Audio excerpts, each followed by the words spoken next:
نحمده ونصلي ونسلم على رسوله الكريم اما بعد فاعوذ بالله من الشيطان الرجيم بسم الله الرحمن الرحيم يا ايها الذين آمنوا كتب عليكم الصيام كما كتب على الذين من قبلكم لعلكم تتقون صدق الله مولانا العظيم وصدق رسوله النبي الأمين الكريم ونحن على ذلك لمن الشاهدين والشاكرين والحمد لله رب العالمين۔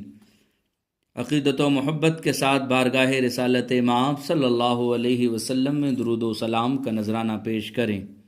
لبیک اللہم صلی علی سیدنا مولانا محمد مبارک سلم صلو علیہ صلاۃ و سلاما علیک یا رسول اللہ صلی اللہ تعالی علیہ وسلم۔ اللہ تعالیٰ کا لاکھ لاکھ شکر ہے کہ اس نے ہمیں انسان بنایا، کرم کیا، مسلمان بنایا، اور صرف ٹائٹل لگا مسلمان نہیں بلکہ سنی صحیح العقیدہ بنایا۔ اور اس بات پر رب کا جتنا بھی شکر ادا کرے کم ہے کہ انسان بنایا، مسلمان بنایا، اور اس نبی کا امتی بنایا جس نبی کے لیے نبیوں نے بھی دعائیں مانگی تھی۔ ہم نے کبھی دعا نہیں کی تھی، تہجد کے وقت مصلی بچھا کے ہم نے رب سے نہیں کہا تھا مولا اپنے محبوب کا امتی بنانا، ہم تھے ہی نہیں، دعا کیسے کرتے؟ اللہ کا جتنا بھی شکر ادا کرے کم ہے۔ ہم پیدا ہوئے، ہمارے گھر والے مؤذن کو بلا کے لائے، مؤذن نے آ کے کان میں اذان دی، یہ خوشخبری سنائی، او پیدا ہونے والا مبارک ہو، تو محمد عربی کا غلام بن کے دنیا میں آ رہا ہے۔ وہ اللہ کا لاکھ لاکھ شکر ہے، اس نے انسان بنایا، مسلمان بنایا، اور اپنے پیارے محبوب صلی اللہ علیہ وسلم کا امتی بنا دیا۔ الحمدللہ، اللہ تعالیٰ نے اپنے فضل و کرم سے ہم سب کو ایک بار پھر رمضان المبارک کا مہینہ عطا فرمایا۔ آج کا سورج غروب ہونے کے بعد ہم سب نے یہ خوشخبری سنی کہ رمضان کا چاند نظر آ گیا۔ یہ خبر سنتے ہی ہم سب اس مقدس مہینے کی مخصوص عبادت تراویح ادا کرنے کے لیے جمع ہیں۔ اللہ تعالی ہماری حاضری کو قبول فرمائے اور خیر و عافیت کے ساتھ اس مبارک مہینے کو پورا کرے۔ اس برکت والے مہینے کی آمد پر میں آپ کو اور آپ کے گھر والوں کو اور دنیا بھر کے مسلمانوں کو مبارکباد پیش کرتا ہوں، اور اس پہلی رات میں نبی کریم صلی اللہ علیہ وسلم کا وہ خطبہ سناتا ہوں جس سے ہم سب کو اس مہینے کی عظمت اور فضیلت کا صحیح اندازہ ہو سکتا ہے۔ حضرت سلمان فارسی رضی اللہ تعالیٰ عنہ بیان کرتے ہیں کہ آخری شعبان میں نبی کریم صلی اللہ علیہ وسلم نے صحابہ سے خطاب کرتے ہوئے فرمایا، اے لوگو، تم پر عظمت والا مہینہ سایہ کر رہا ہے۔ یہ مہینہ برکت والا ہے جس میں ایک رات ایسی ہے جو 1000 مہینوں سے بہتر ہے۔ یہ وہ مہینہ ہے جس کے روزے اللہ نے فرض کیے اور جس کی راتوں کا قیام نفل بنایا۔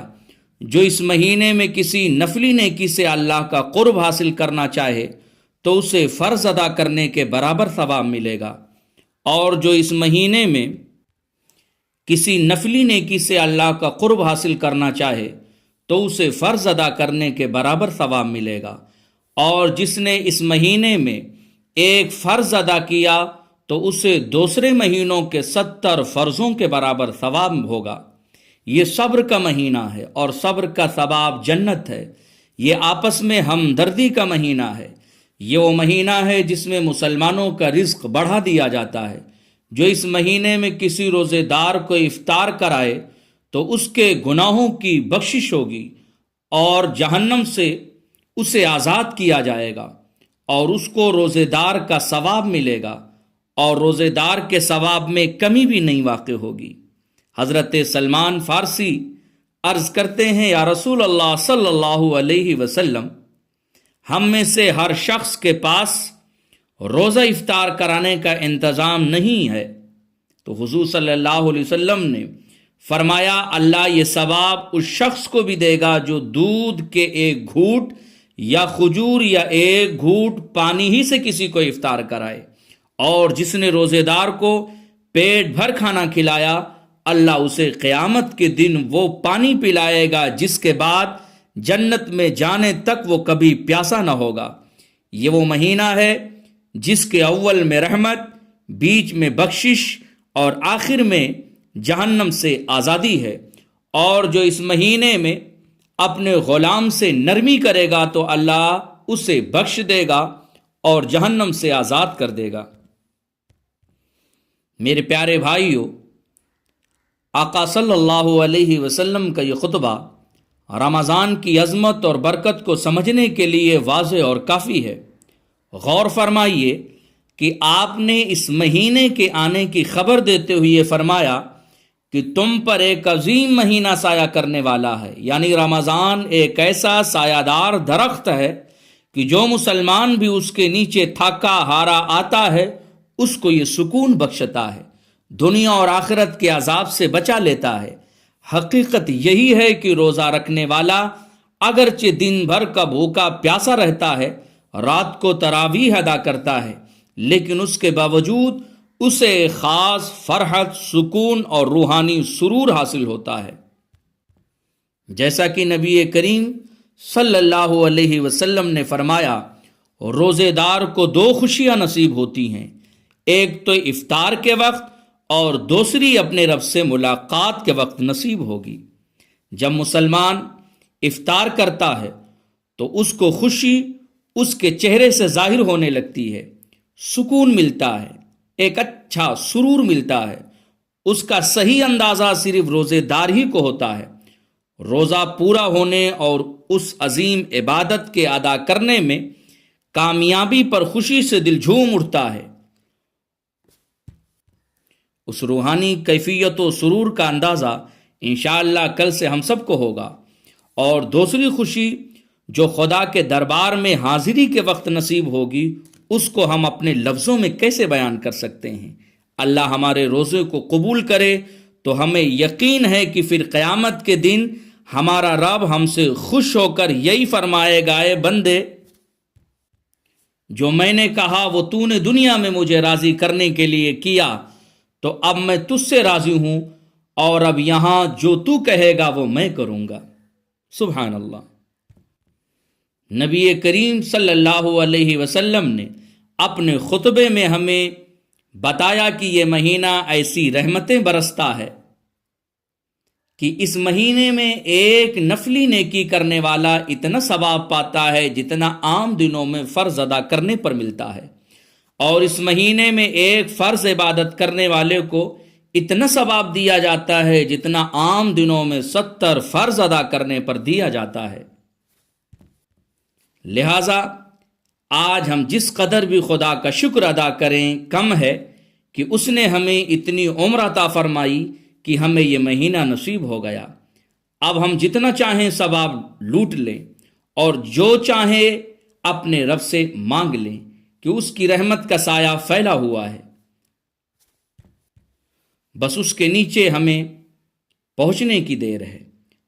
حضور صلی اللہ علیہ وسلم کے ارشاد کے مطابق یہ مقدس مہینہ ہمارے اندر صبر کی قوت پیدا کرے گا، جو مومن کامل ہونے کی علامت ہے، اور باہمی ہمدردی و محبت کا جذبہ بیدار کرے گا، جو مسلم معاشرے کی خصوصیت ہے۔ اس مہینے کی برکت سے ہمارے رزق میں فراخی ہوگی۔ مبارک ہو کہ یہ مہینہ آ گیا اور خدا نے ہمیں یہاں جمع ہونے کی توفیق بخشی۔ دیکھیے رب کریم کے کرم کے دروازے کھل چکے ہیں۔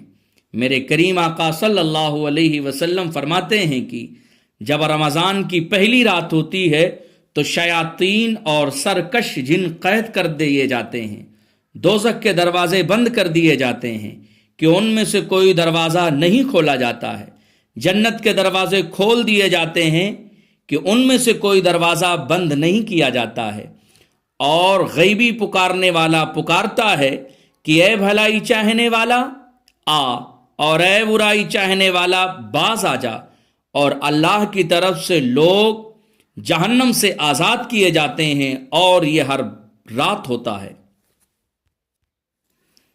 ہم یقین کرتے ہیں کہ مخبر صادق صلی اللہ علیہ وسلم کے ارشاد کے مطابق اس وقت سے شیاطین اور سرکش جن قید ہو چکے ہیں، دوزخ کے دروازے بند ہیں، جنت کے دروازے کھلے ہیں، خدا کی طرف سے پکار آ رہی ہے کہ جھولیاں پھیلاؤ اور بھر لو، اور گناہوں سے نجات کا اعلان ہو رہا ہے۔ اب نفس پر کنٹرول کرنا باقی ہے، جو ہمارا کام ہے۔ لہٰذا آئیے عزم کریں کہ اس موقع سے پورا فائدہ حاصل کریں گے۔ روزانہ اسی طرح سے ہم نماز تراویح ادا کریں گے، پابندی کے ساتھ روزہ رکھیں گے، زیادہ سے زیادہ نیکیاں کرنے کی کوشش کریں گے، اپنے اندر صبر کی قوت پیدا کریں گے، آپس کی کدورتوں اور نفرتوں کو محبت میں بدل کر ایک دوسرے کے لیے ایثار کریں گے، غریبوں کی ہر ممکن کوشش کریں گے کہ ان کی مدد ہو، مصیبت زدہ بھائیوں کو سکھ فراہم کریں گے۔ یقین جانیے اگر ہم یہ عزم لے کر اٹھیں گے تو اس مقدس مہینے کا ہم پر ایسا سایہ ہوگا کہ ہمیشہ کے لیے دنیا کی مصیبتوں اور آخرت کے عذاب سے نجات پالیں گے۔ اللہ تعالی ہم سب کو رمضان کے فیضان سے مالا مال فرمائے۔ وما علینا الا البلاغ۔ السلام علیکم۔